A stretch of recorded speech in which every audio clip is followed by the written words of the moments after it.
Hello everyone. After studying the forms, let us start a new topic, CSS. CSS stands for Cascading Style Sheets. Now these cascading style sheets are used to provide the special effects to the web pages. The special effects means whatever the effects that are not possible through plain HTML, all that effects are given by using the CSS. CSS describes how HTML elements are to be displayed on the screen. CSS controls the layout of multiple web pages. CSS allows you to control the look and feel of the several web pages by changing a single source. Now we will see all these points one by one further. First of all, let us see the syntax of CSS. CSS contains two types in the syntax. First one is the selector and second one is the declaration block. Here, please see the example. Here selector is given as H1. That means we can use any heading level for the selector as well as we can use the P tag, that is the paragraph tag, for the selector. Second part is the declaration block. Declaration block having the two things. First one is the property and second one is the value. We will study the different properties for this. First of all, let us see here. Example is color. Color is the property as well as here font size is the property. Here color of the data will be yellow and this yellow will be the value. Similarly, font size is 11 pixel. This 11 pixel is also a value. Also, while specifying property, we have to specify the colon and then specify the value. And after providing first property and value, provide the semicolon to separate out first property with second one. And include this declaration block in the curly brackets. Okay. The next one is its details as selector and declaration block. The next one is types of CSS. CSS having three types. First one is the inline CSS, second one is the internal CSS, which is also known as embedded style sheet, and third type is the external CSS. Let us see all these three types one by one. First of all, let us see internal CSS. Internal CSS is used to provide the effect on a single line or on a single element. Here, see the output. Here output is hello IT and it is displayed in the blue color. For that, the syntax used is P. P is the selector, P for paragraph. Paragraph selector style, we have to use the style tag to provide this CSS effect, and we have used the declaration. In declaration, our property is color and value is blue. Therefore, our output data, that is hello IT, will be displayed in the blue color. Okay, got it? Then next one is the internal CSS or embedded style sheet. By using this internal CSS, we can provide the special effects to a single document or to a complete page. This style attribute is included within the head section. Now let's see its example. Here doc type HTML head. Under head we have specified the style tag, and in that style tag we have used H1 as the selector and its color as a red. After that we have ended the style tag, we have ended the head, and then we started the body. Under body we have provided the heading H1 as the internal style sheet is applied on the heading, and after that we provide another data under the P tag that this paragraph will not be affected, and after that we have ended body and HTML. Now let's see what we have done in this program. Here under this style we have used H1, and similarly under body we have also used here H1. whatever the effects are provided under this H1, all these effects will be applicable to this H1. Okay. But here we have also specified the P tag, but we have not specified under style any P tag. Therefore, it will not have any effect. Let's see its output. Here you can see it. The internal style sheet is applied on the heading. It is in the red color, and whatever the data was in the P tag, that was the simple one. Okay. Now last one, external CSS. Now when you have to make the changes on multiple pages at a time, that time external CSS is used. It is used mostly with link tag within head section. These CSS tags are stored in .css file. That means whatever the different effects we have to provide to the complete data, all that effects are stored in this .css file. Let's see. Here under head tag we have provided link, and under link provided the relation. Relation is specified by REL. Link relation equal to style sheet. We have to connect the style sheet, therefore here link relation equal to style sheet. And type of style sheet is text. We are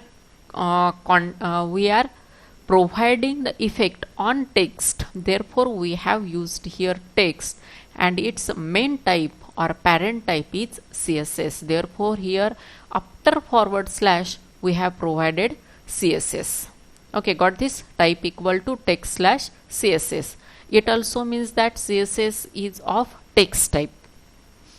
Then source equal to sample.css. That means here we have to provide this source file, and under this source file all the effects will be specified. Then end of head body H1, this is a heading, and end of body end of HTML. Simple one. Only we have provided the single line link relation equal to style sheet, type equal to text slash CSS, and source equal to sample.css. Now here whatever we data under the sample.css, we have provided only H1, color equal to navy, and margin left margin as 20 pixel. Now let's see here H1. In our program we have specified H1 tag under the body, therefore we have used this H1 tag under this sample.css. H1, then color navy.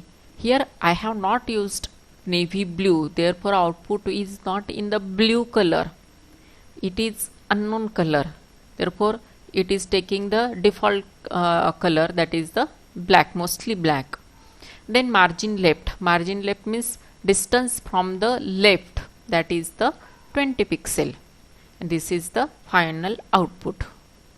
Okay, you can specify multiple colors, multiple right margins, as well as font size, background color here also. Then let's see the properties of CSS. First property is color. Color is used to change the color of the text. Here we have specified H1 color maroon. That means whatever the data will be displayed under H1, that will have the maroon color. Then next property is the background color.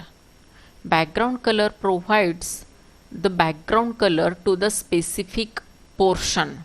That means if we have provided this background color only to the H1 text, then that background color is applicable only for the data under H1. Okay, simple one. The next one, font size. Font size indicates its size in pixel. Font family, which family we are using. Font family here example is given as Arial, we can use our required family. Then font weight. If we want to specify it in a bold, then we can specify as a weight with the specific numerical value as 100, 200, 300 up to 900. And under font, one more is font style. If you want to provide the italic effect, then we can provide it as a font style italic. And another one, text decoration. Now if we want to provide the line through effect, underline effect, overline effect, or if we don't want to provide any effect, that time we can use the text decoration. For example, text decoration underline. What will happen with this? The whatever may be the data provided under the P tag, that will have the underline. Then text decoration none. Here you will not get any decoration for the data. Then next one is the text align. Text alignment, you can align the text with 4 values as left, right, center, or justify. Here we have to display the data at the center position. Therefore here H1, that means the H1 heading level, and at the center position. Output will be whatever the data will be displayed under H1, that will be at the center of the window. Next one is the letter spacing. If we want to provide the specific spacing under within the letters, that time we have to use this letter spacing. For that, here again selector H1, H2, H3 we can use any one, and letter spacing is 5 pixel. What will be the output? Every letter will have the distance of 5 point from one another. Another property is padding. Padding is 30 pixel. Now what is the meaning of padding? Padding means the blank spaces or the distance from the content to the element. That means if I have displayed the data, this property is used, and if I use the padding of 30 pixel, in that case this and property, every element or every word will differ by 30 pixel. Then next one is the border. Border will be provided to the selector data with the specific color. Color will be whatever color is specified. Also that border will be solid, double, groove, ridge, insert, outset, dotted, dashed. Which type of border we will require, that type we can set here. Then background image. We can provide any background image to the specific page, to the specific portion, or only to the specific content. Then margin left, that means how much distance we want to we have to display. For that we have to use the margin left. That means the distance from the left side. Here in example 10 pixel is given. That means whatever the data is specified under the H1, it will have the 10 point from the left. Okay, we will stop here and we will see its next part, and afterwards we will see its examples. Revise these points thoroughly again and again so that you can understand it. I will provide more practical examples of all these things. If you are having any query, please ask me. I am asking you again and again the same thing. Ask me your queries. Okay, let us stop here.